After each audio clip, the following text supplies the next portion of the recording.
Hey Mixers, welcome back to another NFL player props video. Well, we're not doing any player props today, but an NFL video. We're going to go over all of the week 10 sides, totals, and spreads, and then go over some game bets and possible survivor picks. I need your guys' help to do my survivor this week. We had the Chargers and the Rams last week as our possible picks, and we took the Chargers, and that did work out for us. So I'm going to give away some money to some people that told me to pick the Chargers. And then today, though, this week is the week I really need your help because it is a rough week for me in Survivor, and I'm close to winning the league, you guys. So yeah, let's go ahead and give out that cash, and then we'll jump into all of the sides, totals, and spreads, and game bets. All right, so let's go ahead and spin that wheel. There's only 2 people, but I put each of you on the wheel 3 times, so there's 6 wedges. And it looks like we have Craig AI Addicted. He said Chargers easy, and it wasn't as easy for me, Craig, because I actually had my Survivor on the line, and they were playing like crap at the beginning, but they did eventually come through for us. Okay, so here is my sides, totals, and spreads from last week. I did not have a great week. Did okay on the money line, so and then spreads have just been bad for me all year, and totals we did okay. So we ended. We're at 57, almost 58% on the money lines, and we're about 50%, little over 50% on the game totals. The spreads, I'm terrible against the spread, so keep that in mind when I'm giving you against the spread advice. But I am trying to get better at it for you guys. All right, total NFL game bets. We did have a teaser which failed just because Miami could not score any points against Baltimore. So that total did not work out for us, but the other 2 hit easily. Atlanta and New England under their regular line of 46.5. That did not hit. Arizona and Dallas did stay under tonight on Monday for us. And then Indianapolis did not win the game. Pittsburgh won outright. So we lost that spread bet. So we are down 2.8 units on the game bets for the season. And then let's see, player props, which is obviously, hopefully you guys know by now, this is where I shine. This is where I'm good at my job here. Is the player props. I'm just getting into the game bets and the spread bets and totals and things like that this year. This is my first year doing that. But our player props were amazing. So our player props went, let's see, 1, 2, 3, 4, 5, 6, and 3. 6 and 3 is a great day. These 4 on the side, I had told you to watch out for them, and then I did put them in the pinned comment with plenty of time for you to guys get on those. One of them did not work out, but 3 of them did. And then Lad McConkey hooked us by literally 1 yard, and Trey Tucker hooked us by 2 yards. So those hooks were rough. DeAndre Swift obviously did not end up playing. So our player props are at about 55%, which is fantastic. Our leans, we only had 1 hit out of 4. But if you notice, I gave you 6 of these receiving yards in the first 2 receptions props. I gave you 6 of them. And let's see, 1, 2, 3, 4 out of the 6 hit. So these are hitting at like a 60% rate, roughly. Yeah, Drake May did not stay under, but I was worried about that, which is why I just made it a lean and not a best bet. And then, the Giants just could not get Wan'Dale Robinson going. He had like 8 billion catches for no yards. Like, it was just miserable. Xavier Worthy, that one also was kind of frustrating because he did catch a long pass on his 3rd catch. So frustrating, but whatever. It is what it is.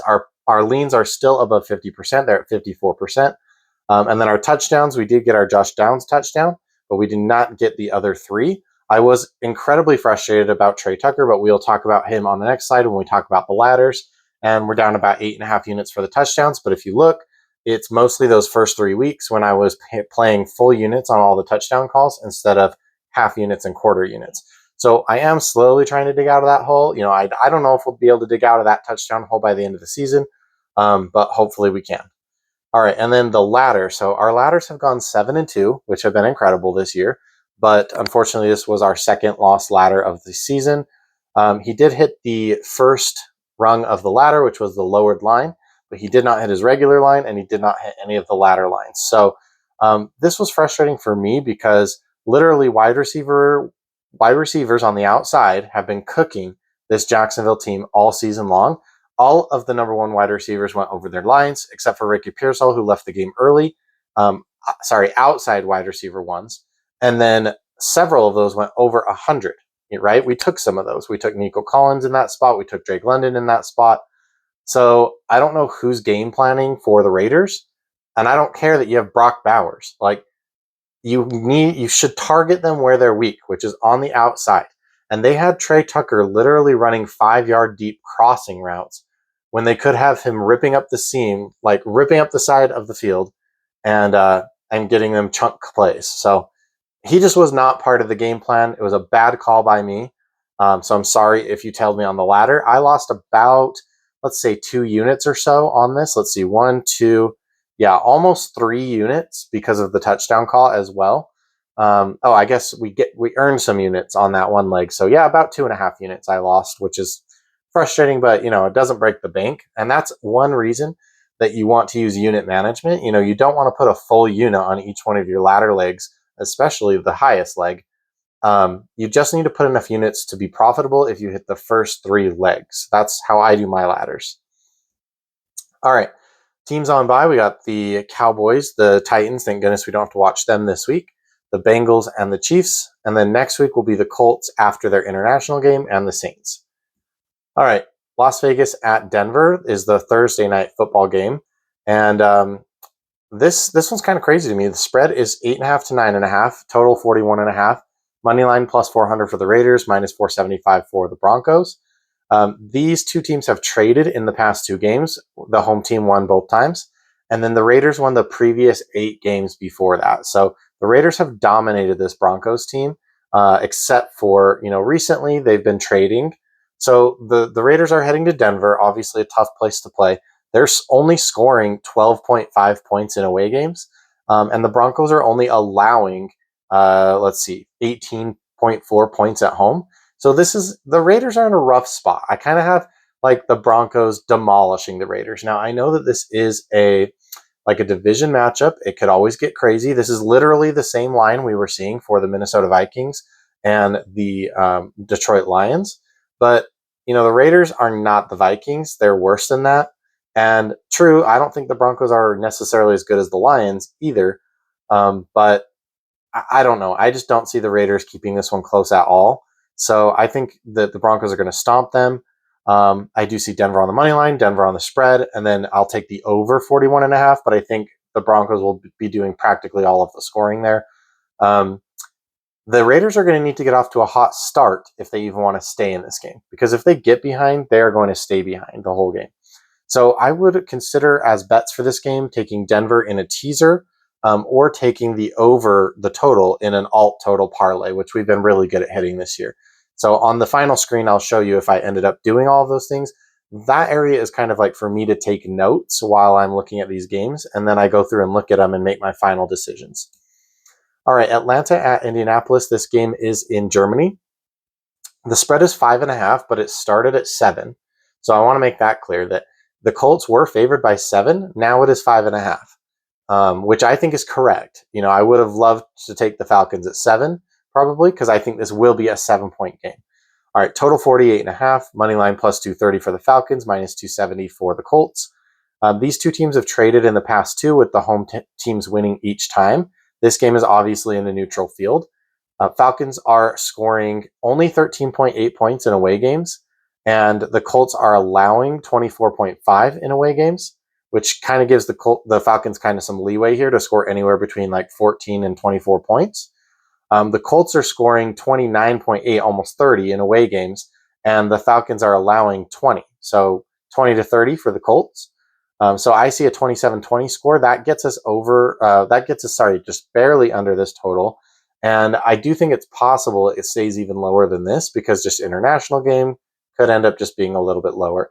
The funny thing about these two teams specifically matching up is that they both have probably the 2 best running backs in the NFL right now that are playing at a really high level.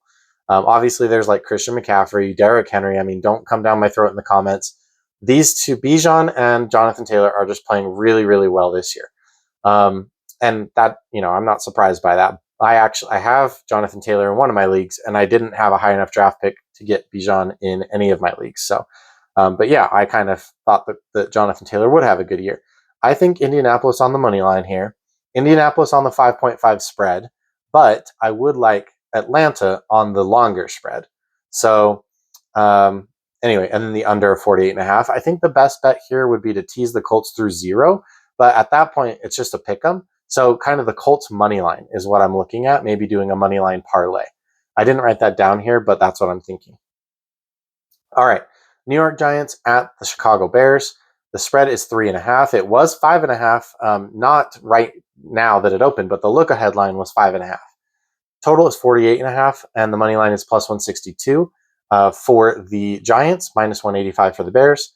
The home teams have won the past 4 matchups, and the Bears are 3-1 in that series. So they've played 3 times in Chicago, and the Bears have won those. And then they played once in New York, and the Giants won that one. The Giants are scoring about 22 points, and then they are allowing 31 points when they're playing away. The Bears are scoring 37 points, home and away, and at home they're only allowing 18 points. So I do think the Giants are going to struggle here. I see a score of like 31-21, but it could be a little bit lower than that. So I'll take Chicago on the money line, Chicago on the spread, and the over of 48.5. And this is one of my possible survivor candidates. And this is the one I was leaning towards going into this week. But then with that spread being 5.5, then shortened to 3.5, that scared me a little bit. And watching the Giants stay in that game with the 49ers, even though I know the Niners are decimated on their defense. So this is one of my possible survivor choices. Try and think about these and help me out here, because I need to win my survivor league, you guys. We're talking about a couple $1,000s here. All right, and then Buffalo at Miami. Spread is 9.5, which I think is so high, but it's probably deserved. Total 49.5 to 50.5, which I think is too high. Plus 400 if you like the Dolphins, which I do not, and minus 500 if you like the Bills. Bills have won the past 7 straight games, so they have dominated this Dolphins team. This was the same spot last year where Josh Allen didn't even play in the second half when they played down in Miami, which was embarrassing, to just sit your starting quarterback against a division opponent because they're that bad. The Bills are scoring 29.4 points at home and away. And when they're playing away, they actually only allow 14 points. So their defense is playing better in away games. Dolphins are scoring 20 points and allowing 27, whether they're home or away. So I think 27-17, I think 17 is kind of almost the most we can ask for out of the Dolphins. I could see Buffalo going a bit higher, but also I don't think they need to pile it on. I think they're trying to play smart and try to make sure that the team and Josh Allen are ready in the postseason. I picked the Bills to go to the Super Bowl last year, which sucks. They did not, but I did not pick them this year. And so, of course, they're probably going to go to the Super Bowl this year. So I'll lean towards Buffalo on the money line, Buffalo on the spread, although it's going to be close because I have this as a 10-point spread, and the spread is 9.5, and then under 50.5. So I would consider putting Buffalo in a teaser here. Could tease the 9.5 down to 3.5. I would like to get under 3.5, but if it's a 6-point teaser, it's a 6-point teaser. Not much you can do about it. And then I do like the under 50.5, also teasing it up and then going under. These two teams have played a couple high-scoring games recently, but I just don't see how Miami puts points up here, even though I know the Saints were able to score on the Bills, Panthers were able to score on the Bills, so it can be done. I don't know if they're going to deal Waddle tomorrow. I don't know. They are dealing away pieces, so this Miami team's miserable. All right, Baltimore at Minnesota. The spread is 3.5 to 4.5. Total 47.5 to 48.5. Plus 184 if you like the Vikings. Minus 210 if you like the Ravens, which I like the Ravens. They are 2-2 in the past 4 games, and the home teams won every time. So if the Ravens win this game, it would be the first time in the past 4 meetings that the Ravens have won in Minnesota. Ravens are scoring 29.3 in away games, so they're scoring a little bit better on the road, and they're allowing 27 points. Vikings are scoring better at home and allowing less points at home. So this is like a plus for the Vikings and a plus for the Ravens. So they're like both in good spots here. So one of those stats is going to have to lose out. I think the Ravens do win the game. So I'm going to take Ravens money line, but I will thread the needle and take Vikings on the spread plus 4.5. And then I'll take the over 47.5. I see like a 27-24 score. And obviously, we all know how Lamar plays against NFC teams. We all know that statistic. He just ruins, NFC teams. But I do think Kevin O'Connell is a great coach, and I think he's going to have that defense ready to take on Lamar.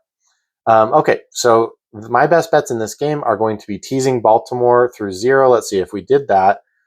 we would only get what? We wouldn't quite get a good number there. So, yeah, I don't know about that because we'd only get 2.5. I don't love it. I don't hate it. So I'll see what I did on the last screen here. Maybe doing the total in an alt line teaser. I like that better, I think, because I think both of these teams could put up points. All right, Cleveland and the New York Jets. 1.5 to 2 spread, 36.5 to 37.5 total. Money line is plus 110 for the Browns, and I will take that. I'll take the money. Minus 124 for the Jets. The Browns are only scoring 20 at home and 13.2 away. Also, they're allowing only 11 at home and allowing 30 points away. So their home and away splits are crazy. They love playing at home. They hate playing on the road. That's not good for my money line bet, but I don't care. The Jets are so bad. They're tanking. I don't think they care to win any games at this point. And this is a tough defense. So Jets are scoring only 17.5 at home. They are scoring better on the road, and they're allowing 27 points at home. So, and on the road. So yeah, I like Cleveland here to go over their normal points total of 20, which is what they score at home. They only score 13.2 in away games, but I like them to go 21-17. And so I think it's going to be close, but I think that close and low. But I think that the Browns can get it done. So Cleveland money line, Cleveland +2, and over on the 36.5. I will take Cleveland on the money line. That will be bet. And I will put Cleveland in a teaser. I don't know about the alt total parlay. If we took it down to 30.5, then we'd only be asking for like 17-17, like 17-14, I guess, would be 31. So that would get us there. So I do like that. I like putting the Browns and Jets in an alt total teaser. I don't think I did that. So we'll have to add that to the final screen. All right, New England at Tampa Bay. Spread is 2.5. Total is 48.5. Plus 120 for the Patriots. Minus 140 for the Buccaneers coming off of a rest bye week. The Bucs have won in this matchup in the last game because they had Tom Brady. And then the Patriots won in all of the games before that because they had Tom Brady. So Tom Brady was involved in all of these head-to-head matchups going back, a long time. And the Tom Brady team always won. So now the Patriots are scoring 26 and allowing 18.8 points. The Bucs, though, are scoring 28 points at home and allowing about 25.7. So this should be a higher scoring game. I will take Tampa Bay on the money line, though, to squeak out a close win here. And I'll thread the needle with New England +2.5 on the spread, and then the over 48.5. You could tease New England, I think, if you wanted to, tease them up, because I do think this will be a close game. So that's not a bad look, in my opinion. Yeah, this one's a scary one, though. I don't want to pick the Bucs as a survivor here, nor do I want to pick the Patriots. All right, New Orleans at Carolina. Spread is 5.5. Totals 39.5 to 40. Plus 205 for the Patriots on the money line. Minus 235 for the Panthers. Last season, they traded games, and the home teams won. The year before that, the Saints swept. And then in the year before that, the Panthers swept. So there's not a lot of consistency here. It just seems like the better team is going to win. And the better team is the Panthers. So the Saints are scoring only 15.3 points, and they're allowing 33. Panthers are scoring 24 at home and allowing 22. So I see it is a division matchup. So I'm going to go 24-17, boost up the Saints total a little bit. So, but I will ultimately side with the Carolina Panthers on the money line, Carolina on the spread, and the over 39.5. This is a survivor candidate for me. But it's so hard for me to want to back the Panthers as my survivor pick. Like, if I lose on the Panthers, I'll be so upset. So it is in consideration. I also like the total in an all-line teaser. So bring that total down and go over, because it is a division matchup, even though the Saints are terrible. All right, Jacksonville at Houston. Spread is 1.5. I think the wrong team is favored here. So the total is 37.5 to 38.5. Money line plus 100 for Jacksonville. I will take that money. And then Houston minus 118. Jacksonville won at home this year already. Texans swept in the season before that. And then the season before that, the away teams won, not the home teams. So not a lot of consistency here as well. It should be a close one. based on those statistics. So Jaguars are scoring 22 and allowing 29 when they play away, but the Texans are only scoring 21 and they're only allowing 13.3. So some stats are going to be busted in this game regardless of how it goes. I see a 2017 very close game decided by a field goal. So I'll take Jacks on the money line, Jacks on the spread, and the under of 38.5, because I do think both teams are going to have a tough time scoring here, especially if CJ Stroud obviously not going to be the quarterback. So, Davis Mills not that good. That's why I don't know why Jacks is the underdog here. I know that the Houston defense is really good, but come on. So anyway, my best bets in this game are Jacksonville on the money line and Jacksonville in a teaser. And then I would consider Jacksonville as a survivor pick, but it's kind of scary with a division matchup on the road against the number one defense in the NFL. Tough. All right, Arizona at Seattle. Spread is 7.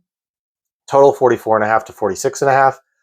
Plus 280 on the money line for the Cardinals, minus 335. I did get these stats during the Cowboys game, so I don't know how this is going to change. Seahawks have won the last 8 straight head-to-heads, which is a wild statistic.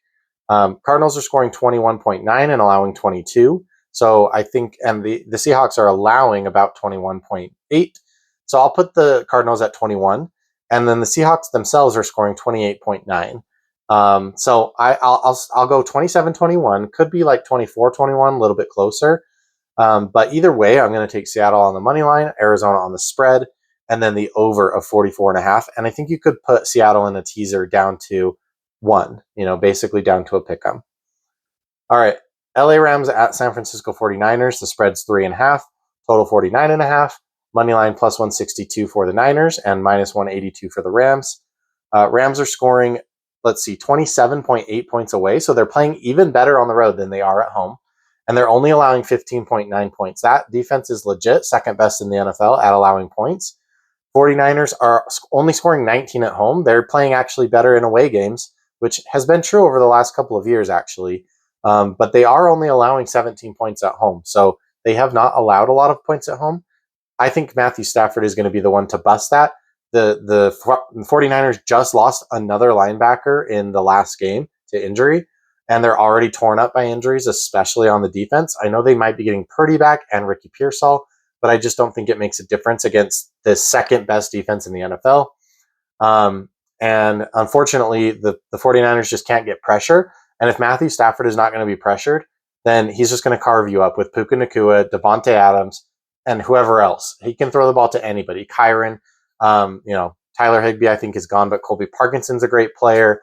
I think the Rams have too many weapons here and a great defense versus a defense that's falling apart and then question marks on the offensive side. So I'll take the Rams on the money line, Rams on the spread, under 47.5.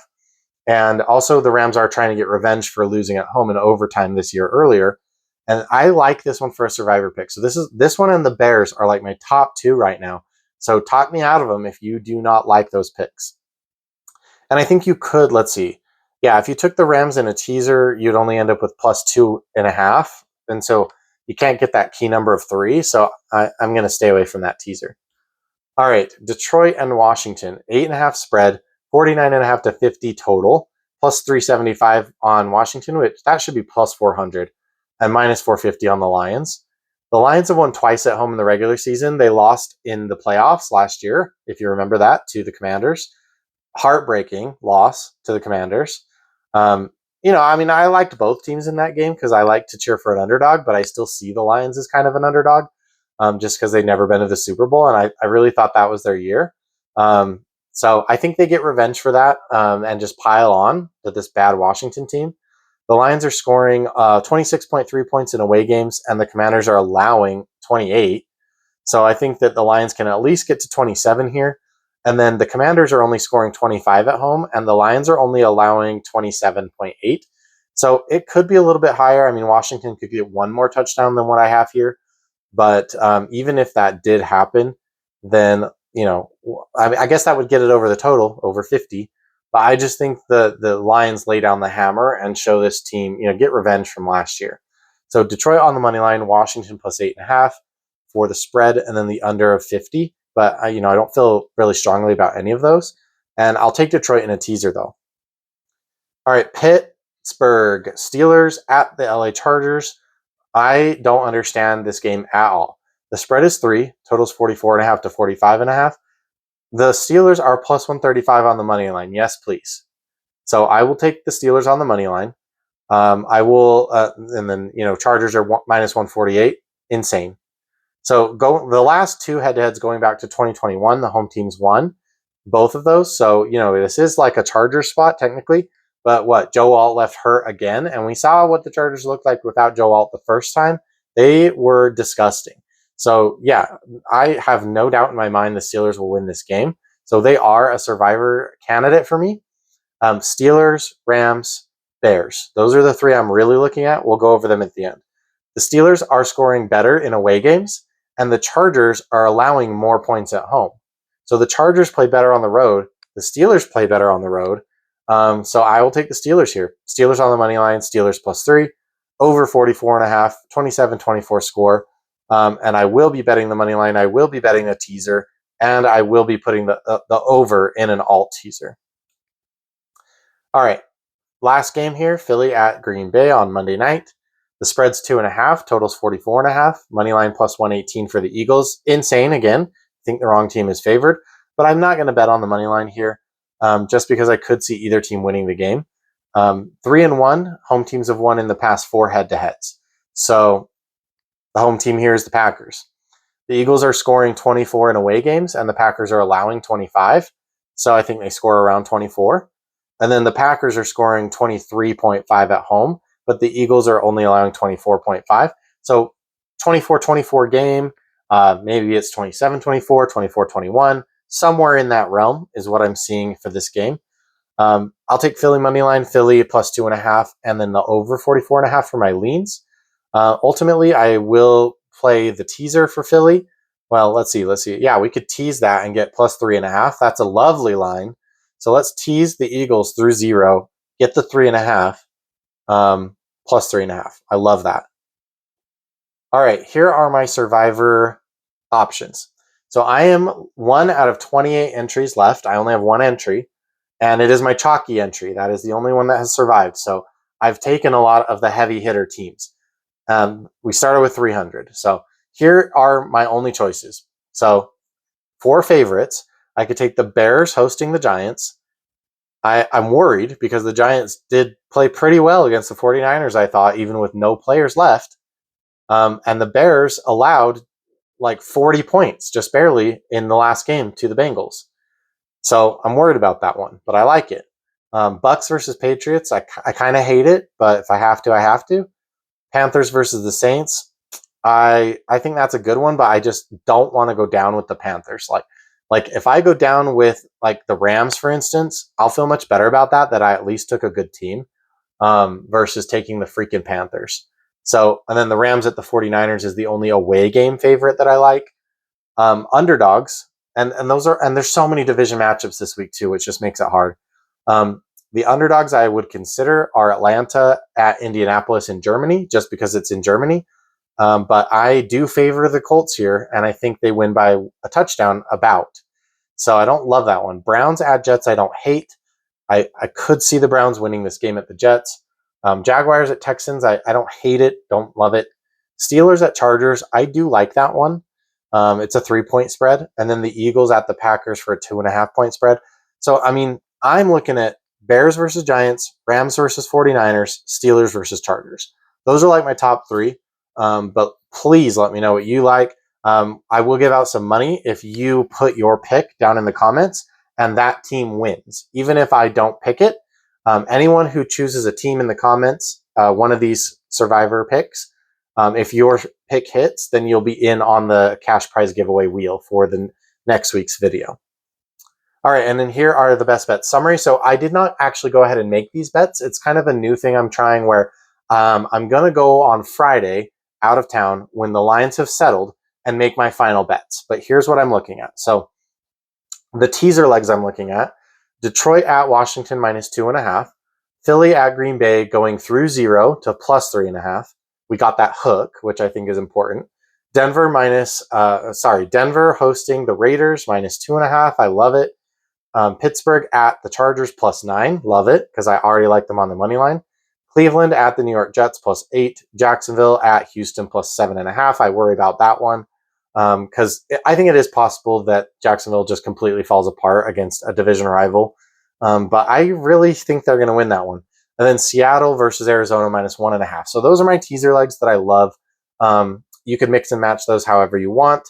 And then the alt total teasers that I like, I pulled everything under 40 here. So Philly at Green Bay, these are just 6-point teasers. Philly at Green Bay over 38.5. Each team just needs 20. Raiders at Denver over 35.5. Each team just needs like 18. And then Pitt at LA Chargers over 38.5. Again, each team would need about 20. And then New Orleans at Carolina over 33.5. We could go over this line with like a 17-17 game. That would be crazy. Well, like it's not going to tie like that probably. But yeah, I don't think we're asking a lot to get over that. And then I also like the Browns at the Jets, teasing that total down and going over. You could put the Colts in a money line parlay, but I haven't found any other money lines that I would like to pair that with yet. And then Jacksonville +100 straight up against Houston. Pittsburgh +135 at the Chargers. Cleveland +110 at the Jets. And then I would consider Philly +2.5 at Green Bay. Oh, no. I'm playing that. Sorry, I was thinking that was the money line. I would consider the Philly money line, but I would say Philly +2.5 at Green Bay. I like the teaser leg better, but I would consider playing that +2.5 outright. So yeah, let me know what let me know what survivor pick you like in the comments for the cash prize giveaway. You can also comment on any of the other picks I've given out here. I will try to do a Thursday video, which I've always done every week. And I will put out an NBA video also. We've been doing great in the NBA. If you haven't been following me, we've been crushing it actually. We're over 60% on our player props right now in the NBA, which is just crazy. And NBA is my best sport. So anyway, leave a comment. I'm sorry this was a longer video. It always is going to be the longest video of the week. But thank you for your support. My channel will always be free. So I really appreciate the free little things you can do for me, like watching the video, liking it, and leaving me a little comment. All right, thanks guys.